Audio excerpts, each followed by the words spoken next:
ప్రియల మా పడవ తండ్రి, నమ్మకమైన మా దేవానికి మనం స్తోత్రాలు చెల్లించుకుంటున్నాం. ఇకడమైన శ్రేష్టమైన పరిశుభ్రమైన నామాన్ని బట్టి మీకు స్తోత్రాలు. ప్రభావ అంతవరకు కూడా మా తండ్రి, మా ప్రభావ ఆరాధన కొరకై మీరు ఇచ్చినటువంటి శ్రేష్టమైన సమయాన్ని బట్టి మీకు స్తోత్రాలు. తండ్రి మా ప్రభావ వారు ఇచ్చిన బిడ్డలు ఎవరు కూడా అడగకుండా సహాయపడుతురండి. వాళ్ళ కొరకై స్థిరపరచవలసిందిగా ప్రార్థన చేస్తుంటున్నాం. ప్రేమల మా తండ్రి, స్థలమంతా కూడా విరక్త పరీక్ష చెందించండి, పరిశుభ్రపరుస్తురండి. మీ దగ్గర హస్తాలకు అప్పచెప్పుకుంటున్నాం. అవసరం నన్ను కూడా జ్ఞాపకం చేసుకొని అభిషేకించుకొని ప్రభావ శ్రేష్టమైనటువంటి మీ మాటలు అనేక వినేదానికి సాధించమని ప్రార్థిస్తుంటున్నాం. ఎవరైనా వస్తూ ఉంటే వాళ్ళు కూడా నడిపిస్తున్నవచ్చుగా ప్రార్థన చేస్తుంటున్నాం. అంధకార శక్తులు వినామపడి బంధిస్తూ వారి సంస్థను మేలు కావడం స్థుతిస్తూ మిగతా మా ప్రభావాన్ని గౌరవించుకుంటూ ప్రేమల మా ప్రభుత్వం వచ్చిన ఏ ఒక్కరు కూడా అడిగి పడకుండా వారి భాగాలు పొందుతూ సాయం చేయవలసిందిగా పెడుతుంది.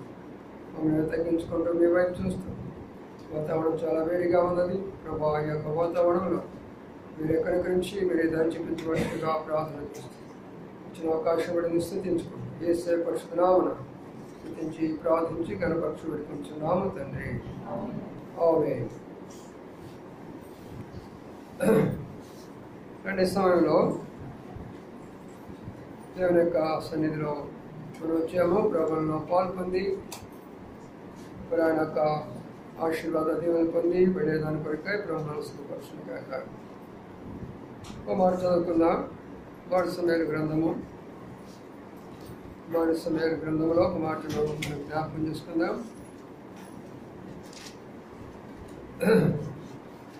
మాడి సమయాలు ఒకటో అధ్యాయం, మాడి సమయాలు ఒకటో అధ్యాయము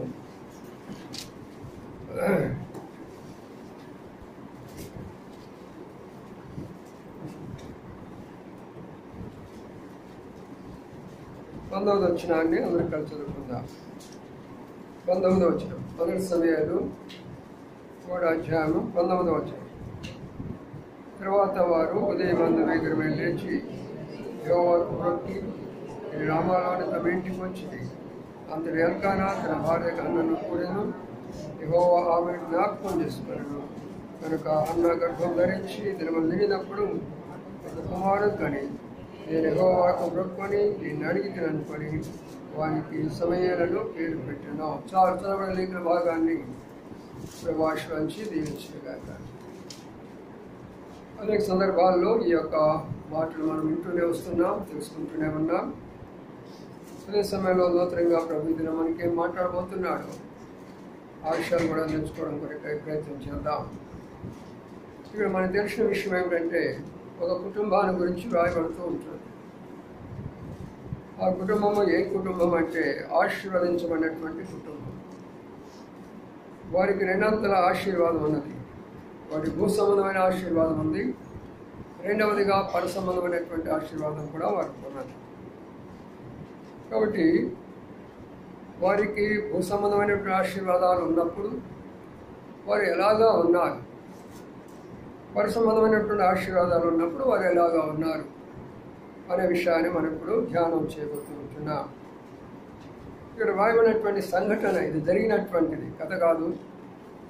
ఏ పట్టణంలో జరిగిందో, మరి ఏ కుటుంబంలో ఎంతమంది ఉన్నారో, వారు ఎలాగ ఉంటూ వచ్చినారో అనేక విషయాల్లో మరి ఇక్కడ మనం స్పష్టంగా చూస్తూనే వస్తాం. కాబట్టి విషయాల్లో ప్రాముఖ్యమైన విషయం ఏంటంటే యెహోవా ఆమెను జ్ఞాపకము చేసుకును అనే మాట ఉంటుంది. మరి దీని అర్థం ఏంటి? ప్రభు యొక్క జ్ఞాపకంలో అందరూ ఉండరు. ప్రభు యొక్క జ్ఞాపకంలో అందరూ ఉండరు, కొందరే ఉంటారు. ఎందుకు? కోటాను కోట్ల దేవదూతలు ఆయనకు జ్ఞాపకం ఉండాలి, కోటాను కోట్ల ప్రజలు ఆయనకు జ్ఞాపకం ఉండాలి, కోటాను కోట్ల జీవరాశులు కూడా ఆయనకు జ్ఞాపకంలో ఉండాలి. మరి ఎన్ని కోట్లను జ్ఞాపక శక్తి కలిగి ఉండడం అంటే అది సాధ్యమైన విషయమేనా? దేవునికి సాధ్యమే. కానీ కొందరును మాత్రం ఆయన జ్ఞాపకం పెట్టుకోడు. ఎందుకు జ్ఞాపకం పెట్టుకోడు అనేది ఇప్పుడు మనం చూడబోతున్నాం.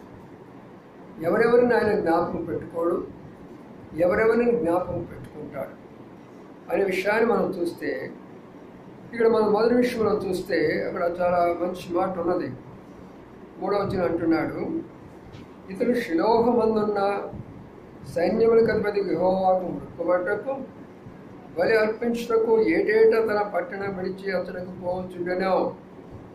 ఆ కాలమున ఏలి యొక్క 2 కుమారులకు హోప్ని ఫినెహాసులు యెహోవాకు యాజకులుగా ఉండిరి. చూసారా పిల్లారా? మరి ఏటేటా వెళ్ళేవారు అటు వాడు, ఏటేటా వెళ్ళేవాడు. యూదుల యొక్క ఆచారాలు కొన్ని ఉంటాయి, వాళ్ళ పండుగలు కొన్ని ఉంటాయి, వాళ్ళు ఏటేటా వెళ్తూ ఉండేవాడు. ఇప్పుడులాగా వీధికి ఒక చర్చి, మరి పేటకు 4 చర్చిలు ఉండేవి కాదు. అక్కడ ఒక దేవాలయంకు లేక ఒక యాజకుని దగ్గరికి పోవాలంటే ఎంతో దూరం పోతే కానీ, కొన్ని రోజులు కూడా ప్రయాణం చేస్తే కానీ ఒక యాజకుడు కానీ ఒక దేవాలయం కానీ దొరకడు ఆ రోజుల్లో. మోషే బలి మరి అబ్రహాం బలి అర్పించాలంటే 3 దినాలు ప్రయాణం చేస్తున్నాడు. అప్పుడు దేవుడు యొక్క ఏర్పాటు చేసే స్థలం ఆయనకు దొరికింది.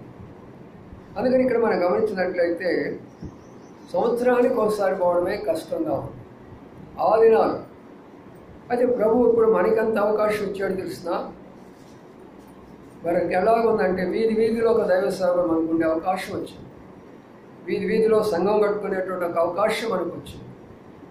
కాబట్టి ఎంత ధన్యులమై మనం అంటే యూదులతో పోల్చి చూసుకుంటే చాలా ధన్యకరమైనటువంటి ప్రజలు మనం. వాళ్ళకున్నటువంటి నిబంధనలు మనకున్న నిబంధనలు చాలా తేడా కనబడుతుంది కదా. ఇప్పుడు ఏటేట పోవడం కాదు, మరి ఇప్పుడు ప్రతి ఆదివారం మనం వెళ్ళవచ్చు. ప్రభు ఇచ్చినటువంటి గొప్ప ధన్యత అది మనకు వచ్చింది. సరే, అక్కడ వాళ్ళు షిలోహులో సైన్యములకు అధిపతి యెహోవా మందిరము, ఆ మందిరానికే వెళుతుండేవాడు. ఎన్నిసార్లు అయినా సరే లోనికి వచ్చి కూర్చోమ్మా, లోనికి వచ్చి కూర్చో, బయట ఎండ ప్లస్ వాక్యం కూడా సరిగ్గా వెళ్ళాను కదా. కాబట్టి షిలోహు మందిరములో అక్కడ మనం గమనించినట్లయితే సైన్యములకు అధిపతి యెహోవాకు మొక్కుటకు బలి అర్పించుటకు వెళ్ళేవాడు. మొక్కుబడులు ఎందుకు? మొక్కుబడులు ఎందుకంటే, అయ్యా నేను నీకు ఇట్లా మొక్కుతున్నాను, నువ్వు నాకు ఇట్లా చేస్తే నేను నీకు ఇది ఇస్తాను అని మొక్కుంటుంటారు కొంతమంది. అవి మొక్కుబడులు అంటారు. మొక్కుబడి తర్వాత బలి. బలి ఎందుకు? బలులు ఎందుకు అర్పిస్తారంటే వారు చేసినటువంటి తప్పుల కొరకు, వారు చేసిన పాపాల కొరకు, వారు చేసిన దోషాల కొరకు ఏదో ఒక బలిని అర్పిస్తారు. కాబట్టి ప్రియమైన సోదరుడా, మధ్యాహ్న కాల సమయంలో మనం అర్థం చేసుకునే విషయం ఏంటంటే, ఇప్పుడు మనకున్నటువంటి యొక్క భారతదేశ విధానం అంతా ఇదే.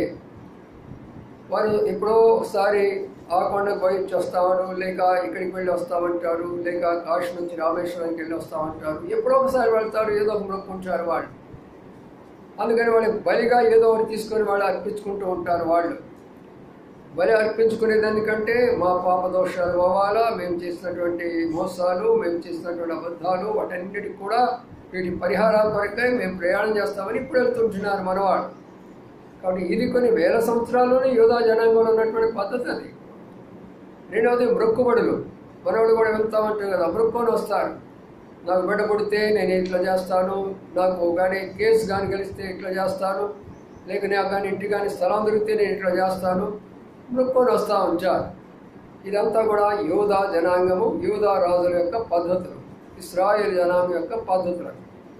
అయితే ఇక్కడ ఉన్నటువంటి విషయం ఏంటంటే, అలాంటి సందర్భాల్లో ఎన్నోసార్లు వెళ్ళారు. కానీ మరి ఎందుకని మరి ఇంతకాలము దేవుడు మరి ఆ యొక్క కుటుంబాన్ని జ్ఞాపకం చేసుకోలేకపోయినాడు? అది పాయింట్. మనం కూడా ఎన్నోసార్లు వస్తూనే ఉన్నాం దేవుని యొక్క మందిరానికి కొరకై ప్రార్థన చేసుకోవడానికి, ఆరాధన చేసుకోవడానికి, వాక్యం చేసుకోవడానికి ఎన్నోసార్లు వస్తున్నాం.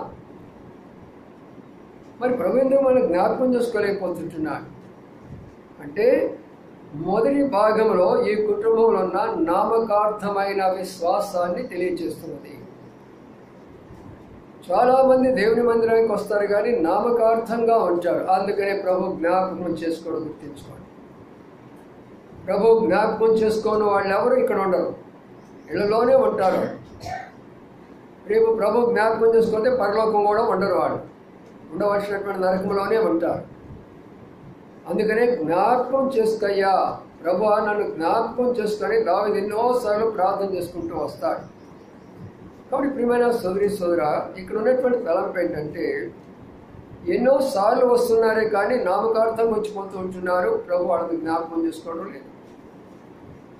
దానికి కొన్ని కారణాలు ఉన్నాయి. మరో విషయాన్ని ఇక్కడ మనం జ్ఞాపకం చేసుకుంటే, ఈ యొక్క మరి వచ్చే కుటుంబం యొక్క పేర్లు కూడా ఉన్నాయి. ఆ యొక్క పేర్లు మనం కానీ గమనిస్తే, ఎల్కానా అతనికి 2 భార్యలు ఉన్నారు అని ఉంది. ఒక భార్య ఉండాలి కదా, రెండో భార్య ఎందుకు ఉంది? ఇవేనమాట మనం నేర్చుకోవాల్సిన సత్యాలు. ఏంటంటే లోకంలో లేనటువంటి సత్యాలు మన గ్రంథంలో ఏమున్నాయని మనం చూస్తే వీటిని మనం నేర్చుకుంటూ ఉండాలా. ఏముండాలా అని మనం గమనిస్తే, ఒక భార్యను చేసుకున్నాడు ఆల్రెడీ, కానీ రెండో భార్య ఎందుకు? దేవుని యొక్క మోషే ఆజ్ఞ కూడా ఇచ్చాడు. మరి ఒకరినే వివాహం చేసుకోవాలనే యొక్క సిద్ధాంతాన్ని కూడా పెట్టాడు. మరి ఎందుకు రెండో భార్యను తీసుకోవాల్సి వచ్చింది? మొదటి యొక్క భార్యకి ఏం లేరు చెప్పండి? బిడ్డలు లేరు. అందుకని ఎప్పుడైతే బిడ్డలు పుట్టరో భర్త చేసుకునే నిర్ణయం ఏంటంటే ఇంకో భార్యను చేసుకుంటాను. అది తప్పుడు సిద్ధాంతం. అర్థం చేసుకోండి బాగా. దేవుని యొక్క మందిరానికి ఎందుకు మనం వస్తామంటే, అనేకమైనటువంటి దైవ తలంపులు, దేవుని యొక్క మనసులో ఉన్న విషయాలు, మన కొరకై ఆయన ఏం చెప్పాలనుకున్నాడో వాటన్నిటి వివరంగా చెప్తాడు మనకి. అందుకొరకే ఇక్కడ మనం గమనించిన విషయం ఏంటంటే, ఒకరు చేసుకున్నాడు, అన్నాను చేసుకున్నాడు, కానీ సంతానం లేదు. సంతానం ఎందుకు లేదు? అక్కడ ఒక మాట కనబడుతూ ఉంటుంది. అక్కడ మనం గమనించినట్లయితే సంతతి ఎందుకు లేదు అంటే, యెహోవా ఆమెకు సంతు లేకుండా చేసెను అనే మాట కనబడుతూ ఉంటుంది. చూడండి అక్కడ 9వ వచనంలో ఏముంది? 9వ వచనం, వారు షిలోహులో అన్నపానములు పుచ్చుకున్న తర్వాత అన్నా లేచి యాజకుడైన ఏలీ మందిరం దగ్గరకు ఉన్నప్పుడు ఆసనం మీద కూర్చుండగా. ఇంకో మాట కూడా కనబడుతుంది అక్కడ, ఆమెకు సంతతి లేకుండా పోయింది అనే మాట కనబడుతూ ఉంటుంది. ఎందుకు? పైన ఉంది 5వ వచనంలో, అన్నా తను ప్రేమగా ఉన్నందున ఆమెకు 2 పాళ్ళు ఇచ్చుతూ వచ్చును, యెహోవా ఆమెకు. కాబట్టి ఇప్పుడు సంతతి ఎవరి చేతిలో ఉంటుంది? దేవుని యొక్క చేతిలో ఉంటుంది సంతతి. మన చేతిలో ఉండదు. దేవుని యొక్క చేతిలో మన సంతతి ఉంటుంది. ఆయన ఎప్పుడు ఇవ్వాలో ఆ సంతతి అప్పుడు ఇస్తాడు, ఎప్పుడు ఇవ్వకూడదో ఆ గర్భాన్ని మూసివేస్తాడు. అందుకని సంతతి లేకుండా చేయడానికి గల కారణాలు 2 కారణాలు కనబడుతున్నాయి ఇక్కడ. మొదటి కారణం ఏమిటంటే, అక్కడ ఉన్నటువంటి విషయం ఏంటంటే, వారు నామకార్థంగా వెళ్ళొస్తున్నారు కానీ, షిలోహ మందిరానికి నామకార్థంగా వెళ్ళొస్తున్నారు కానీ ఒక ఆత్మీయమైనటువంటి అనుభవంలోకి వాళ్ళు వెళ్ళలేకపోతూ ఉన్నారు. అందుకనే సంఘంలో కూడా కొంతమంది ఆత్మీయులు ఉంటారు, కొంతమంది నామకార్థులు ఉంటారు. ప్రియమైన సోదరి సోదరులారా, ఈ మాట వింటున్నట్టు మీరు శ్రద్ధగా ఆలకిస్తురండి. యెహోవా సంతతిగా లేకుండా చేయడానికి కారణం ఏమిటి అంటే, 2 భార్యల్లో ఒక ఆమెకేమో వివర్షణని కూడా ఇస్తూ వస్తాడు. రెండో విషయానికి వస్తే 2 పాలు ఇస్తుంటున్నారు సంతతి లేనటువంటి ఆమె. అంటే హన్నాకేమో భర్త ఆస్తిలో 2 భాగాలు వస్తున్నాయి, పెనిన్నాకేమో 1 భాగం వస్తుంది. అంటే దాని అర్థం ఏమిటి? తన భర్త భౌతికంగా తన భార్యను సంతోషపెట్టాలని కోరుకున్నాడు. నేడు అనేక మంది భర్తలు భార్యలు చేసే తప్పులవి. వారు ఏదో తమ యొక్క భార్యలను సంతోషపెట్టడానికి కొరకై మందిరానికి వస్తారు. వారు భార్యలను సంతోషపెట్టడానికి కొరకై ఏదో దేవుని కొరకై ఏదో పని చేస్తామంటారు. నష్టపోయేది వాళ్లే, కష్టపడేది వాళ్లే, అన్ని పోయిన తర్వాత ఏడ్చేది వాళ్లే. అప్పుడే ఇంక ఈ దేవుని పేరిట దేవుని మందిరకు వచ్చేసి ప్రార్థన చేసుకునేది కూడా వాళ్లే. అందుకని ఇక్కడ జరిగినటువంటి సందర్భాన్ని బట్టి ప్రభు ఆ కుటుంబాన్ని బాగా జ్ఞాపకం చేసుకుంటున్నాడు. ఏం జరుగుతుంది అసలు ఈ కుటుంబంలో? నేను కదా అన్నాను చేసుకోవడము, ఒక భార్యని ఇవ్వడం అనేది దేవుని యొక్క ఉద్దేశము. అన్నాను ఇచ్చేస్తున్నాడు. ఇప్పుడు ఏం చేయాలి? వాళ్ళు భార్యాభర్తలకు వచ్చి శిలో మందిరానికి వచ్చి ఇద్దరు కలిసి దేవుని బిడ్డల కొరకై ప్రార్థిస్తూ రావాలి. అవునా కదా? నిద్రపోతున్నారా? ముందు కూర్చొని వింటున్నారా? మందిరానికి వచ్చేవాడు ఏమని ప్రార్థన చేయాలి? అయ్యా భార్యాభర్తలం మేమిద్దరమే. ఏమైంది మా భార్యాభర్తలకు? పిల్లలు లేరు మాకు ఇప్పుడు. మరి ఏం చేయాలా? ప్రభువాన్ని వివియాలంటే ఒకవేళ అలాగా ప్రార్థన చేస్తున్నాడు దేవుడు తప్పనిసరిగా జ్ఞాపకం చేసుకునేవాడు. తప్పనిసరిగా జ్ఞాపకం చేసుకునేవాడు. అయితే ఏం చేశాడు? నీకు పిల్లలు పుట్టలేదులే, ఇంకొక ఆమె చేసుకుంటాను నేను. ఈరోజు కూడా అంతేగా మనం చూస్తూనే ఉన్నాం. పిల్లలు పుట్టపోతే చాలు భార్యలు కూడా అట్లనే దిగజారిపోతున్నారు. ఏమండి నాకు పిల్లలు పుట్టరండి, ఇంకొకరిని చేసేసుకోను. పిల్లలు పుడతారా లేదో నీ చేతిలో లేదు. నిన్ను పుట్టించిన ఆయన నీకు బిడ్డను కూడా పుట్టించగలడు. ఆయన దగ్గరికి రావాలని, ఆయన మీద ఆధారపడాలని, ఆయన మాట వినాలని, ఆయన ప్రకారం జీవించాలని ఆయన యొక్క సంకల్పం అయితే దానిని విడిచిపెట్టుకొని పోతున్నారు. అందుకని తన తొందరపాటుగా వివాహం చేసుకోవడం ద్వారా దేవుడు ఆ కుటుంబానికి కొంత మరి నష్టం కలుగజేస్తూ వచ్చాడు. కొన్ని దినాల కుటుంబంలో నెమ్మది లేదు, కొన్ని దినాల కుటుంబంలో సమాధానం లేదు. మరి చూడండి, రెండో అమ్మాయికి వెంటనే పిల్లలు పుట్టారట. ఎందుకు రెండో వాళ్ళు పక్క పెట్టడానికి కారణం ఏమైంది? మరి అన్నాకి ఇవ్వచ్చు కదా దేవుడు. మరి దేవుడు అన్యాయస్తుడా? కాదు. ఇక్కడ మన అమ్మగారు అన్న ఏం చేస్తుందంటే, మా ఆయన నాకు 2 అంతలు ఇస్తున్నాడు. ఏమిస్తున్నాడు మా ఆయన? నాకు 2 అంతలు ఇస్తున్నాడు. అవును, ఎంత ఇస్తున్నాడు? మా ఆయన జీతం అంతా నా చేతిలోనే పెడతాడు. తీసుకొచ్చేసి సంపాదించినంత నాకు ఇచ్చేస్తాడు మా ఆయన. కాబట్టి ఎలాగుంటుందంటే ఇక పర్వాలేదు, భర్త మీద ఆధారపడిపోయింది. భర్త ఇచ్చేటటువంటి యొక్క డబ్బుతో ఆధారపడిపోతుంది. భర్త ఇచ్చే పాడుతో పాటు తృప్తిగా ఉంటుంది. మళ్ళా ఇంకొక మాటలు కూడా చెప్తున్నాడు. అన్నా ఎందుకు ఏడుస్తావు? నేను ఉన్నానుగా నీకు. 10 మంది కుమారుడు కంటే ఎక్కువ కాదా నేను? మాటల ద్వారా కూడా చెప్తున్నాడు. ప్రియమైన సోదరులారా, గుర్తుంచుకోండి, ఎంత కాలము మనం ప్రభు మీద ఆధారపడకుండా ఉంటామో, ఎంత కాలము భర్తల మీద ఆధారపడతామో, ఎంత కాలము భార్యల మీద ఆధారపడతామో, ఎంత కాలము బిడ్డల మీద ఆధారపడతామో ప్రభు వాళ్ళని జ్ఞాపకం చేసుకో. ఎప్పుడైతే నీవు ఆయన దగ్గరికి వెళ్ళి ఆయన దగ్గరికి వచ్చి కన్నీరు కారుస్తావో అప్పుడు ఆయన జ్ఞాపకం చేసుకుంటాడు. జ్ఞాపకం చేసుకోవాలన్నప్పుడు మరి ఎక్కడికి రావాలా? శిలోహ మందిరానికి రావాలా, దేవుని యొక్క మందిరానికి రావాలి. అందుకనే ఇప్పుడు ఆఖరిగా అన్న ఒక నిర్ణయం తీసుకుంది. ఏమిటా నిర్ణయం అంటే, ఎంతకాలం ఉన్నా మన పరిస్థితి ఇదేను. ఈయనే ఒట్టి మాటలు చెప్తానే ఉంటాడు. నేను నీకంటే ఎదురేదా, నీకేం తక్కువ చేశానా, నాకు ఆ డబ్బు ఇవ్వలేదా, ఈ చీర కొనిపెట్టలేదా, లేక నీకు ఆ ఇల్లు ఇవ్వలేదా, నీకు అది అన్నీ చెప్తానే ఉంటాడు. జరిగేది ఏమి లేదు. దీంతో నేను వెళ్ళాల్సిన స్థానికి వెళ్ళాల్సిందే నేను నిర్ణయించుకోను. అందుకని ఇప్పుడు చూడండి ఎక్కడికి వస్తుందో. ఇప్పుడు ఆమె ఏం చేసిందంటే 7వ వచనం అంటున్నాడు, ఎల్కానా ఆమెకు ఏటేటా ఏ రీతిగా చేర్చునుండగా హన్నా యెహోవా మందిరం పోయినప్పుడల్లా అది ఆమెకు కోపము పుట్టించను. కనుక ఆమె భోజనం చేయక ఏడ్చుతూ వచ్చాను. ఏం చేస్తారు? అలుగుతారు ఇంట్లో. భర్త కోపడితే భార్య అలిగింది, భార్య కోపడితే భర్త అలుగుతాడు, భర్త అలిగితే పోయి హోటల్లో తింటాడు, భార్య అలిగితే పోతే మంచం మీద పడుకుంటాడు, బిడ్డలు మాత్రం ఏడుస్తూ ఉంటారు. ఎలా జరిగింది? భర్తలకి ఎప్పుడు వాళ్ళకి హోటల్లో తిరిగే అలవాటు, వాళ్ళకి బయట తినే అలవాటు వాళ్ళకి. భార్య కోపం వచ్చిందంటే మంచాన్ని అంటుకుంటుంది, పండును పో. వాళ్ళిద్దరు తగాదా దేవుని మందిరానికి రాదు, వాళ్ళిద్దరు తగాదా దేవుడి యొక్క సన్నిధిని పోగొట్టుకుంటారు. వాళ్ళ మధ్య కోపము దేవుని కోపం తెప్పిస్తారు. అందుకని ఆ మాటలు అక్కడ కనబడుతుంటున్నాయి. ఆమెకు కోపం పుట్టిస్తే లేదు, పుచ్చగిస్తున్నాడు వచ్చి దగ్గరికి వచ్చి, ఎందుకమ్మా ఏడుస్తున్నావు?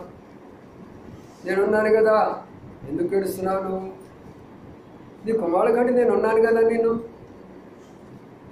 ప్రియమైన సోదరుడా, ప్రభువు లేకుండా నీ లోకంలో ఎవరున్నా కూడా నీకు వ్యర్థమే. ప్రభు మనకు తోడుగా లేకపోతే మనకి ఎవరున్నా కూడా వ్యర్థమే. ఆ మాటను మనం జ్ఞాపకం చేసుకోవాలి. అందుకనే ఇటువైపున అర్థం చేసుకున్నది పరిస్థితి, భర్త యొక్క మాటలు అర్థం చేసుకున్నది, ఇక లాభం లేదు అనుకుంది. ఈసారి మంచిగా దేవుని మందిరానికి వస్తుంది. 10వ వచనం చూద్దాము ఎలాగొచ్చిందో. బహు దుఃఖాక్రాంతురాలై వచ్చి యెహోవా సన్నిధిని ప్రార్థన చేసు బహుగా ఏడ్చుచు. బహు దుఃఖాక్రాంతురాలై. మరి పైన ఎందుకు రాలేదు దుఃఖాక్రాంతురాలై?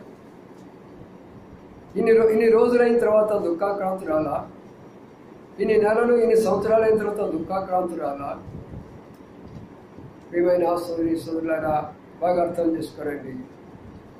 ఎందుకు ప్రభు మనల్ని పరీక్షిస్తూ వస్తాడు? ఎందుకు ప్రభు మనల్ని శ్రమలు పెడుతూ వస్తాడు? ఎందుకు మన ప్రభులను మనల్ని బాధ పెడుతూ వస్తాడు? నెలలు సంవత్సరాలు ఎందుకు గతించిపోతాయి అంటే దానికి కారణము మనమే. దానికి కారణము మనమే. అందుకొరకే ఈ దుఃఖము మొదటిగా లేదే.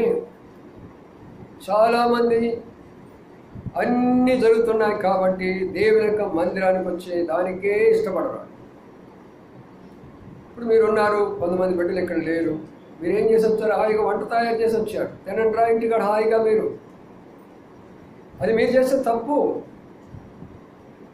మీరు చేసినటువంటి తప్పుని మీ బిడ్డలను మీ చేతుల ద్వారా నరకానికి పంపించుకుంటారు. అది దేవుని యొక్క వాక్యం.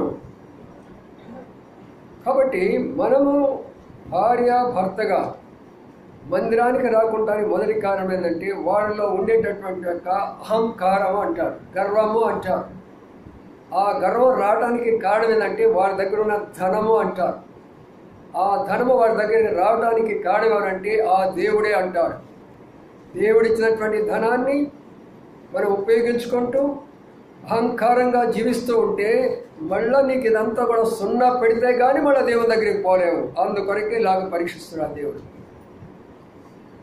ఎందుకు జ్ఞాపకం చేసుకోలేకపోతున్నాడు చాలా కుటుంబాలు. ఇన్ని కుటుంబాలు ఎందుకు ఇలాగ అయిపోతుంటున్నాయి? నేను ఒక సహోదరుడు నాకు ఫోన్ చేశాడు. ఫోన్ చేసి కొన్ని సంవత్సరాల క్రిందట ప్రారంభంలో మన దగ్గరే ఉన్నాడు.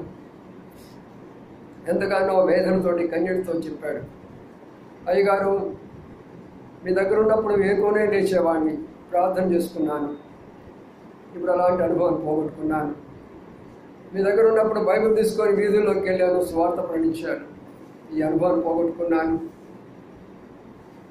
అంతేకాదు ఇంతకుముందు ఎంతో భారంతో ఆరాధనకు వచ్చి మందిరంలో ఎన్నో పనులు చేస్తుండేవాడిని, అది కూడా పోగొట్టుకున్నాను. దీని అంతటి నష్టము నా భార్య దూరం అయిపోయింది. దీని అంతటికి నష్టము నా బిడ్డలు దూరం అయిపోయినారు. ఆఖరికి నా సొంత వాళ్ళు నా ఇంటిని కూడా తీసేసుకొని నన్ను దిక్కు లేకుండా బయటికి నెట్టివేసేసారు. ఒక అద్దె రూమ్ తీసుకొని బ్రతుకుతున్నాను ఈ రోజున. ఏ ఇంట్లో మీటింగ్ పెట్టేమో, ఏ ఇంట్లో అద్భుతమైనటువంటి మీటింగ్లు జరిగినాయో, ఎంతోమంది చుట్టుపక్కల ప్రాంతంలో ఉన్నటువంటి హైందవులు అక్కడికి వచ్చి వాక్యం విన్నారో, ఎంతో ప్రభు మహిమపరిచినటువంటి ఆ గృహము ఈనాడు ఆ పరిస్థితి చూడనప్పుడు నాకు కన్నీళ్లే మిగిలిపోయినారు. నిన్న అప్పుడు నాకు జ్ఞాపకం వచ్చింది ఈ యొక్క వాక్యం. ఎందుకు కుటుంబాలు ఇలాగ బద్దలైపోతుంటున్నాయి? ఎందుకు కుటుంబాలు బద్దలైపోతున్నాయి? ఎక్కడికి వెళ్తున్నా మరి? ఏదో కాలక్షేపం కొరకు దగ్గర ఒక మందిరం ఉంటే వెళ్తున్నాను అయ్యా, మీ దగ్గర రావాలంటే భయపడుతున్నాను. భయపడాలా దేవుడి యొక్క మందిరానికి? దేవుడి జనసంఖ్యను చూడడు. దేవుడు ఇప్పుడు కూడా జనసంఖ్యను చూడడు. దేవుడు మన హృదయాలను చూస్తాడు. దేవుడు మన హృదయాలను చూస్తాడు. పశ్చాత్తాపడినటువంటి కుమారుడు యొక్క హృదయాన్ని దేవుడు ప్రేమించాడు. గర్వించిన హృదయాన్ని దేవుడు ద్వేషించాడు. కుటుంబ సమస్యలను పోగొట్టుకోవడానికి ఒకే ఒక స్థలము షిలోహ మందిరం. అక్కడ ఒక మాట ఉన్నది, 2 విషయాలు ఉన్నాయి. అక్కడ యాజకత్వంలో ఉన్నారు, యాజకులు ఉన్నారు. అక్కడ పెద్ద యాజకుడు ఏలీ, వాళ్ళ కుమారులు ఉన్నాడు, యాజకత్వం చేస్తున్నారు. ఈనాడు ఎక్కడున్నారు? యాజకులు ఉన్నారు. ఎలాంటి యాజకులు ఉన్నారు? నేను ఒక ఆయన మాట్లాడుతూ, మరి వాళ్ళు విజయవాడ అంట, వాళ్ళ పెద్ద సేవకులు అంట. అక్కడ ఎవరు ఇంకొక ఆయన మాట్లాడుతూ, అమ్మగారు మీతో ఫోన్ చేయాలని ఉంది, మీ మీటింగ్ గురించి మేము చూస్తున్నాం ఇందులో. అమ్మ నాకు 22 కోట్లు వస్తాయి అమెరికా నుంచి, మీకు 1 కోటి రూపాయలు పంపించమని అంటున్నాను. ఎవరు అనుకున్నారు వీళ్ళంతా? మతోన్మాదులు. హేళన చేస్తున్నారు క్రైస్తత్వాన్ని. డబ్బు కొరక చేసినటువంటి క్రైస్తత్వాన్ని హేళన చేస్తుంటున్నారు. ఎందుకు ఇలాంటి యొక్క పరిస్థితులు వస్తున్నాయి? దేవుడు ఎందుకు అనుమతిస్తుంటున్నాడు అని మనం గమనించినట్లయితే ఇక్కడ మనకి అర్థమైపోతుంటుంది. అందుకనే ఆమె దేవుని సన్నిధికి ఎలాగా వస్తుందంటే, ఇంతమంది వచ్చినట్టుగా లేదు. మార్పు రావాలి దేవుని సన్నిధికి వచ్చేవాడు. ఎంతకాలం బలవంతంగా వస్తామో, ఎంతకాలం బలవంతం చేస్తారు సేవకులు. దేవుడే ప్రేరేపించాలా, దేవుడే పంపించాలా. అది దైవజనుడు భక్త్ సింగ్ గారి యొక్క విషయం. అది ఆయన ఇంటింటికి వెళ్ళి చెప్పినటువంటి వ్యక్తి కాదు. ఆయన మోకాళ్ళ నుండి ప్రార్థన చేస్తుంటే ప్రాంతాలే కదిలినటువంటి యొక్క దైవజనుడు ఆయన. ఇన్ని సంఘాలు ఆంధ్రాలో కట్టబడి అంటే ఇన్ని సంఘాలు ఆయన దర్శించినవి కాదు. ఆయన పౌలు రాష్ట్ర మాట అంటాడు, నా ముఖము చూడపోయినప్పుడు కూడా మీ కొరక నేను ప్రార్థన చేస్తున్నాను అన్నాడు. భక్త్ సింగ్ గారు ముఖం చూడనటువంటి కొన్ని వందల సంఘాలు ఉన్నాయి ఈనాడు ఆంధ్రప్రదేశ్లో. ప్రపంచంలో వేల ఉన్నాయి. కాబట్టి ప్రియమైన సోదరి సోదరులారా, మనము ఏ సహవాసంలో ఉన్నామో, ఏ మందిరంలో మనం ఉన్నామో, ఇక్కడ మనం గమనిస్తే అక్కడ ఏలీ ఉన్నట్లు ఉన్నాయి, వాళ్ళిద్దరు ఉన్నట్లు ఉన్నారు. తర్వాత ఎల్కానా కుటుంబం మాత్రమే ఉన్నది. ఎల్కానా కుటుంబం మాత్రమే ఉన్నది. ఆయన ఒక్క కుటుంబాన్ని ప్రభు జ్ఞాపకం చేసుకుంటున్నారా? మనంతమంది కూడా లేరు అక్కడ. దేవుని యొక్క హృదయానుసారులుగా ఎప్పుడైతే ఆయన సన్నిధికి వస్తామో ఒక్క కుటుంబాన్ని ఆయన విడిచిపెట్టాడు. ఆయన జ్ఞాపకం చేసుకుంటాడు. ఆయన చూడండి, ఇప్పుడు మొదటిగా ఆమె దుఃఖం వస్తున్నది. దుఃఖాన్ని ఆపు చేసుకోలేకపోయింది. ఏడుపుతో మొదలుపెట్టింది. ఇప్పుడు ఏడుపులో కూడా ఏం చేస్తుందంటే ప్రార్థన చేస్తున్నది. ఏం చేస్తుంది చెప్పండి? ఆరాధన చేస్తుందా? ప్రార్థన చేస్తుందా? 2వ అధ్యాయంలో ఆరాధన చేస్తుంది. 2వ అధ్యాయంలో ప్రభువును స్తుతిస్తుంది. 2వ అధ్యాయంలో ప్రభు యొక్క గొప్పతనాన్ని గురించి పొగుడుతుంది. కానీ మొదటి అధ్యాయంలో ఏం చేస్తున్నామా? అందుకని చాలామంది నామకార్థమైపోవడానికి కారణం ఏమిటంటే మొదటి ప్రార్థన లేదు వారికి. ప్రార్థన కూడా జరిగింది. నిన్న సాయంకాలం ఎంతమంది వచ్చి ఉంటారు ఇక్కడ? ఆరాధన ఎంత ప్రాముఖ్యమో ప్రార్థన కూడా అంత ప్రాముఖ్యమే. అన్న జీవితంలో ఆరాధనకి వెళ్ళకముందు ప్రార్థన యొక్క అనుభవంలోకి ముందుగానే వస్తున్నాము. ఇక్కడ ముందు ప్రార్థన అనుభవం లేకపోతే వారు ఆరాధనలోకి వెళ్ళలేరు. ముందు ప్రార్థనలో ప్రభు నిన్ను జ్ఞాపకం చేసుకుంటాడు. అప్పుడు ఆరాధనలో ఆశీర్వాదం ఇస్తాడు. అందుకనే ప్రియమైన సోదరి సోదరుడా, ఆమె యొక్క ప్రార్థనలో మొదటిగా దుఃఖముతో వచ్చింది కనుక కొంత మాత్రమే, అది కంట్రోల్ చేసుకోకుండా ఇక ఏడుస్తూ ఉన్నది. మీరు కూడా కొన్నిసార్లు గమనిస్తున్నాను, ఆరాధన ప్రారంభిస్తారు, కానీ దేవుడు వారికి ఇచ్చిన ఆత్మ ప్రేరేపణ, వారికి ఉన్న భారాన్ని బట్టి కన్నీటితో మీరు ఆరాధన చేస్తుంటే ప్రభు చాలా సంతోషపడతాడు. అది భారం, లోన ఉన్నటువంటి భారాన్ని, ప్రభు మీ ఎడల చేస్తున్నటువంటి ప్రేమను దుఃఖపూరితంగా ప్రభు దగ్గర మీరు ఆరాధన చేస్తుంటే ప్రభుకు అది మేలే, శ్రేష్టమైనటువంటిదే. అందుకనే దుఃఖాక్రాంతురాలై వచ్చి ప్రభు సన్నిధిలో ఎల్కానా ఉన్నాడు. అయితే ఆమె ఎలాగో ప్రార్థన చేస్తుందో తెలిసిన రండి ప్రార్థన చేసే విధానాన్ని చూద్దాం. ప్రార్థన చేసేది నేర్చుకుందాం ఇప్పుడు మనం కూడా. సైన్యములకు అధిపతి యెహోవా, నీ సేవకురాలైన నాకు కలిగిన శ్రమను చూసి నీ సేవకురాలైన నన్ను మరొక జ్ఞాపకం చేసుకొని నీ సేవకురాలైన నాకు మగపిల్లను దయచేసినలా. ఎన్నిసార్లు సేవకురాలంది? ఎన్నిసార్లు సేవకురాలంది? 3 సార్లు సేవకురాలు. ఆమె సేవకురాలా? మీరు ఆలోచన చేయండి. ఆమె సేవకురాలా? కాదు కదా. ఒకరికి భార్య, ఆయన ఆస్తి గలవాడు, ఒక పట్టణస్థుడు, ఆ కుటుంబము. మరి ఇక్కడ ఆమె ఎలాగైపోతుంది? దేవుని యొక్క మందిరంలో సేవకురాలుగా తాను మలుచుకుంటుంది. ఎవరిని జ్ఞాపకం చేసుకుంటాడంటే, సంఘంలో నాకు అది ఉన్నది, నాకు ఇది ఉన్నది, నాకు కుమారులు ఉన్నారు, నాకు కుమార్తెలు ఉన్నాయి, నాకు కోటీశ్వరులు, మాకు లక్షలు ఉన్నాయి, మాకు ఆస్తులు ఉన్నాయన్న వాళ్ళని దేవుడు జ్ఞాపకం చేసుకోడు. ప్రభు, నీ ఇంటిలో నేను ఒక సేవకురాలునయ్యా, నీ ఇంటిలో ఒక సేవకుడునయ్యా అని ఎప్పుడైతే నిన్ను నీవు తగ్గించుకుంటావో అప్పుడు ప్రభు నిన్ను జ్ఞాపకం చేసుకుంటాడు. ప్రభు నిన్ను జ్ఞాపకం చేసుకోవాలనుకుంటే సేవకులుగా మనం మారాలి. ప్రతి ఒక్కరి మీ సేవకులు ఇక్కడ ఉన్నటువంటి వారు ఈ లోక సంబంధమైనటువంటి యొక్క అధికారులకు ఎంత భయపడిపోతున్నారో చూడండి. ఇక్కడ ఉన్నటువంటి వారు ఎంతోమంది మనకు ఇక్కడ ఉన్నారు. కొంతమంది మన మందిరంలో ఉన్నవారు, ఎవరు ఎందుకు రాలేదు మీరంటే డ్యూటీ పడింది మాకు అంటే, ఆ డ్యూటీ అధికారికి మీద ఆయనకి అధికారం ఉన్న సంగతి నీకు తెలియదా? ఆయన పరిస్థితిని మార్చడానికి కూడా నీకు తెలియదు. ఆ విశ్వాసం నీకు లేదా? నాకున్నది ఆ విశ్వాసం. నేను లెక్క చేయలేను నా డ్యూటీలను, కానీ దేవుడు వాళ్ళని మార్చాడు, కానీ నన్ను మార్చలా.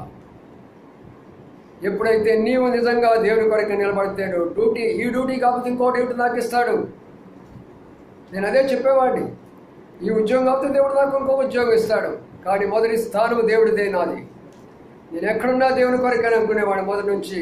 అందుకే నన్ను ఘనపరుస్తూ వచ్చాడు ప్రభు నన్ను. ప్రియమైనటువంటి సోదరి సోదరులారా, సైన్యములకు అధిపతి యెహోవా అంటే దానిలో గొప్ప రహస్యం ఉన్నది. ఎందుకు ఆమె మాట అనాలి తెలుసా? దేవుడు ఎవరో ఎరిగింది. యెహోవా దేవుడు ఎవరో ఎరిగింది. మనం ప్రభువా అంటాం, లేక యేసయ్య అంటాం, లేక దేవుడా అంటాం. మరి ఆమె ఎలాగంటుంది?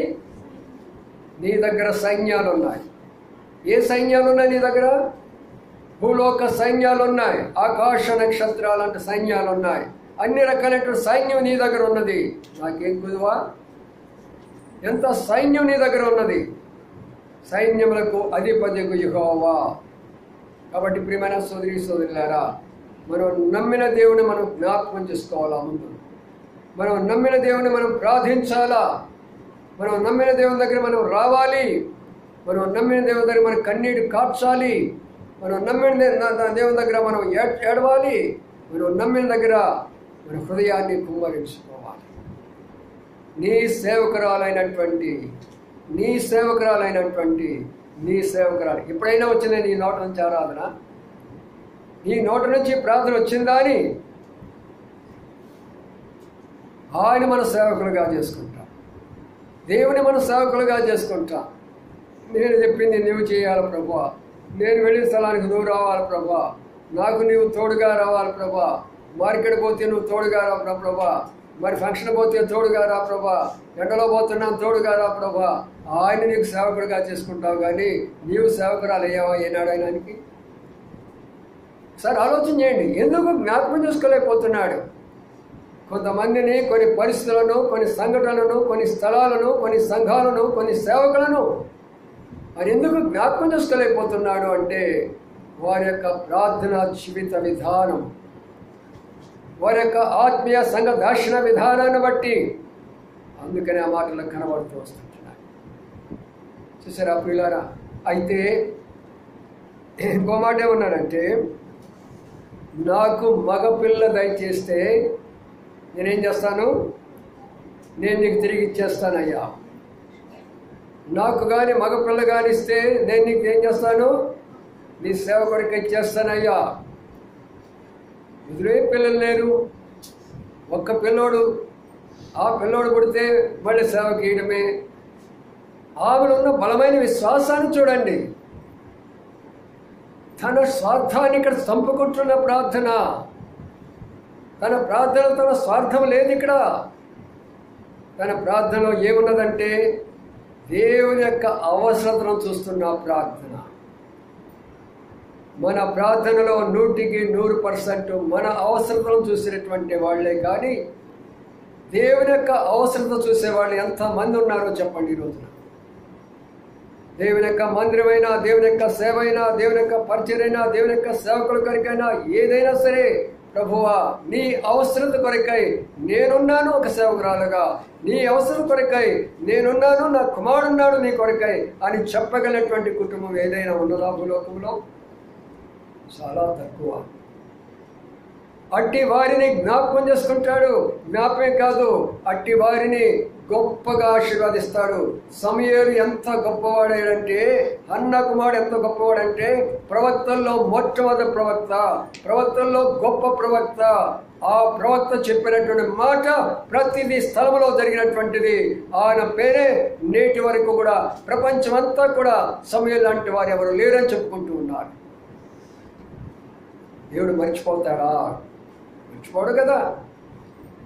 మన ప్రార్థనలో ప్రభు యొక్క అవసరం కూడా ప్రార్థించాలి. ఎంతమంది ప్రార్థిస్తున్నాం దేవుని యొక్క మందిరం కొరకాయ? దేవుని యొక్క మందిరం కొరకు ఎంతమంది ముందుకు రాగలుగుతున్నాం మనం? నిన్న ఒక విషయాన్ని నేను మొన్న కూడా చెప్తూ వచ్చాను. ఆ గన్నవరం దగ్గర వాడంతా కూడా చదువు లేనటువంటి వారు, పేదవారు, వాళ్ళందరూ కూడా వాళ్ళ నామకార్థమైన క్రైస్తవులు. వాళ్ళకి మనమంత బలమైన పునాది కూడా కాదు, ఒక మామూలు వీళ్ళనమాట, చదువు లేనటువంటి వారు. 1900 మరి వాళ్ళకి 86వ సంవత్సరం నుంచి ఆ గ్రామంలో చిన్న సేవ పరిచయం ప్రారంభించారట. 2006వ సంవత్సరంలో కొన్ని షెడ్లు వేసుకొని ఆ షెడ్లలో వాళ్ళు ప్రార్థన చేసుకుంటూ వచ్చారట. వేసుకొని మొన్నటి వరకు వాళ్ళ మధ్యలో ఒక పాస్టర్ గారుండి వాళ్ళని ఎంకరేజ్ చేస్తూ, మరి వాళ్ళని ఆ పేద ప్రజలు వారి మాట్లాడుతుంటే నాకు ఆశ్చర్యం అయిపోయింది. స్త్రీలు మాట్లాడారు, పురుషులు మాట్లాడారు, అనేక మంది యొక్క మరి జర్నలిస్టులతోటి, లేక అనేక మంది ఈ యొక్క టీవీ వాళ్ళతోటి మాట్లాడుతూ వచ్చారు. అయ్యా, మేమింత పేద ప్రజలమే, మేమంతా కూడా కలిసి దాదాపుగా 2 కోట్ల రూపాయలు మేమంతా కూడా సందా చేసుకొని ఇంత సుందరమైనటువంటి యొక్క మందిరాన్ని మేము కట్టుకుంటే, ఇప్పుడు ఈ యొక్క గవర్నమెంట్ వాళ్ళు ఏమంటున్నారంటే, మీకు సిఆర్టీ పర్మిషన్ లేదు, ఇది పడగొట్టాల్సిందే అని అంటున్నారు, మేము ఎక్కడ ఆరాధన చేసుకోవాలయ్యా అని వాళ్ళు కన్నీరు పెడుతూ ఉంటున్నారు. మా మందిరాన్ని మాకు రక్షించండి వాళ్ళు కన్నీరు పెడుతూ ఉంటున్నారు. అక్కడ పేద ప్రజలు, కష్టపడేటటువంటి వారు, పొలంలో ఉన్నటువంటి వారు, వారి యొక్క గుప్పిలు విప్పి 2 కోట్ల మరి విలువైనటువంటి యొక్క సంఘాన్ని కట్టినటువంటి వారిని మనతో పోల్చుకుంటే, దేవుడు మనల్ని ఎంతగా ఆశ్రయించాడు, మన బిడ్డలు ఎంతగా ఆశ్రయించాడు, ఎంత ఉన్నత స్థానంలో మనం ఉన్నాము. ఈ మందిరానికి అడుగు పెట్టిన తర్వాత ఎంతగా నీవు ఆశ్రయించబడ్డావు, ఎంతగా మరి యొక్క బిడ్డలు ఆశ్రయించబడ్డారు, ఎంత స్థానంలోకి ఎదుగుతూ వచ్చావు, ఎంతమంది ఉన్నతమైనటువంటి అపార్ట్మెంట్లు కొనుక్కోలేదా, ఎంతమంది ఎన్ని విధాలుగా ఈ యొక్క సంఘముల ద్వారా ఎన్ని రకాలైనటువంటి యొక్క ఆశీర్వాదాలు పొందేమే. ఆ మందిరం కొరకైనా ఏనాడైనటువంటి యొక్క భారం కలిగి అన్నవలే ప్రార్థన చేసినావా, లేక అన్నవలే ముందుకు వచ్చినావా? అందుకనే ప్రియమైన సూర్యుడా, ఎందుకు జ్ఞాపకం చేసుకోలేకపోతుంటున్నాడు? అన్న ఎప్పుడైతే తన స్వార్థం పూర్తిమైనటువంటి యొక్క ప్రార్థన చంపివేసుకుందో, ఎప్పుడైతే దేవుని యొక్క అవసరం కొరకై తన ప్రార్థన చేస్తున్నదో, అప్పుడు దేవుడు జ్ఞాపకం చేసుకున్నాడు. నిన్ను నన్ను జ్ఞాపకం చేసుకోవాలంటే అదే మార్గం. మన స్వార్థంతో కూడిన ప్రార్థనలకు దేవుడు జవాబుదారి చేయడు. ఆ స్వార్థపూరితమైన ప్రార్థన మనం చంపేసుకోవాలి. ప్రభు యొక్క అవసరం ఏదో తెలియాలి, ఆయన కొరకే మనం ప్రార్థన చేయాలి. ఒక అద్భుతం జరుగుతున్నది. రెండవ విషయాన్ని కూడా చూద్దాము. రెండవ విషయాన్ని చూస్తే ఆమె చెప్పినటువంటి మాట ఎలాగుందో చూద్దామండి. చదవండి. 14వ వచనం చదవండి. 14వ వచనాన్ని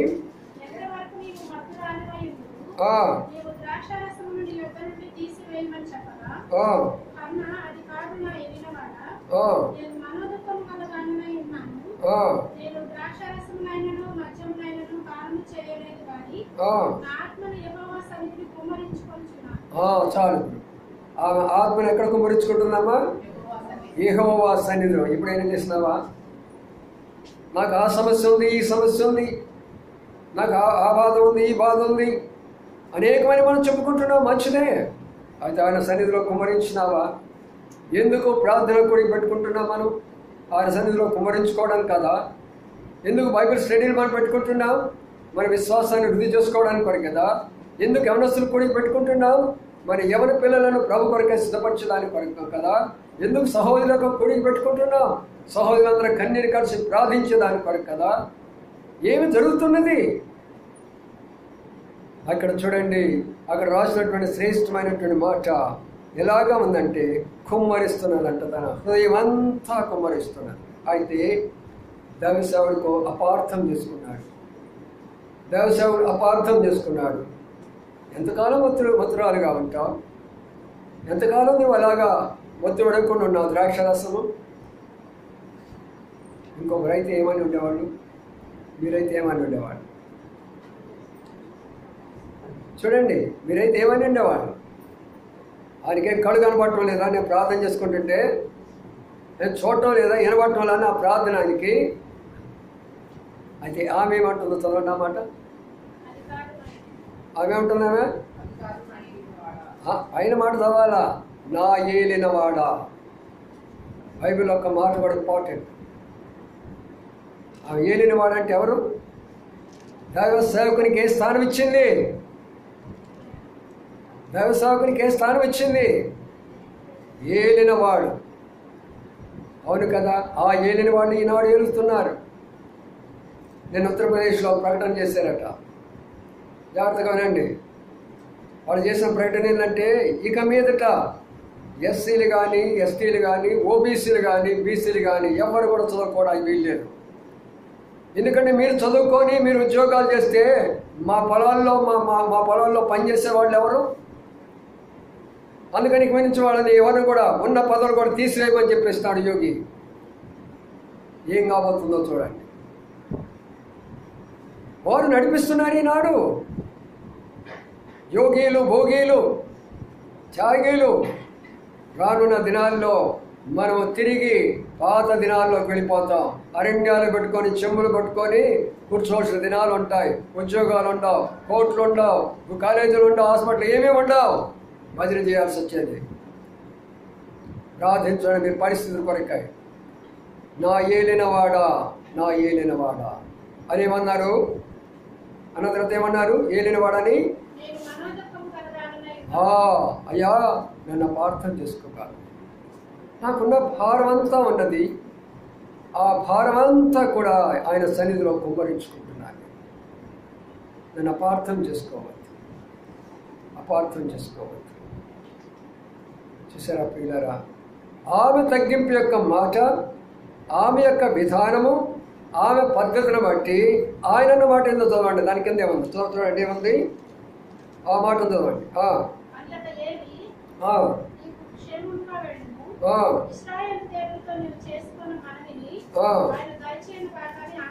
ఏం చెప్పాడమ్మా? నీవు క్షేమంగా వెళ్ళు, నీవేం మనవి చేసుకున్నావు అది నీకు అనుగ్రహించబడుతున్నది. మరి ఇంతమంది ఎందుకు చెప్పలేకపోయినాడు ఆయన? అక్కడే ఉన్నాడు కదా సేవకుడు, అక్కడే ఉన్నాడు కదా దాసుడు. ఇప్పుడేమంటున్నాడు? నీవు చేసుకున్న మనవి, నీవు చేసుకున్న మనవి. ఎవరో చేసిన మనవి కాదు. వీళ్ళకాడ కూర్చుంటారు, మా కొరకు ప్రార్థన చేయండి అంటారు. దేవుని సన్నిధిలోకి వచ్చి నువ్వు మొరపెడితేనే దేవుడు నీ ప్రార్థన ఆలకిస్తాడు. ఆ తర్వాత వచ్చిన చూడ ఏమంది అక్కడ? ఆనాటి నుండి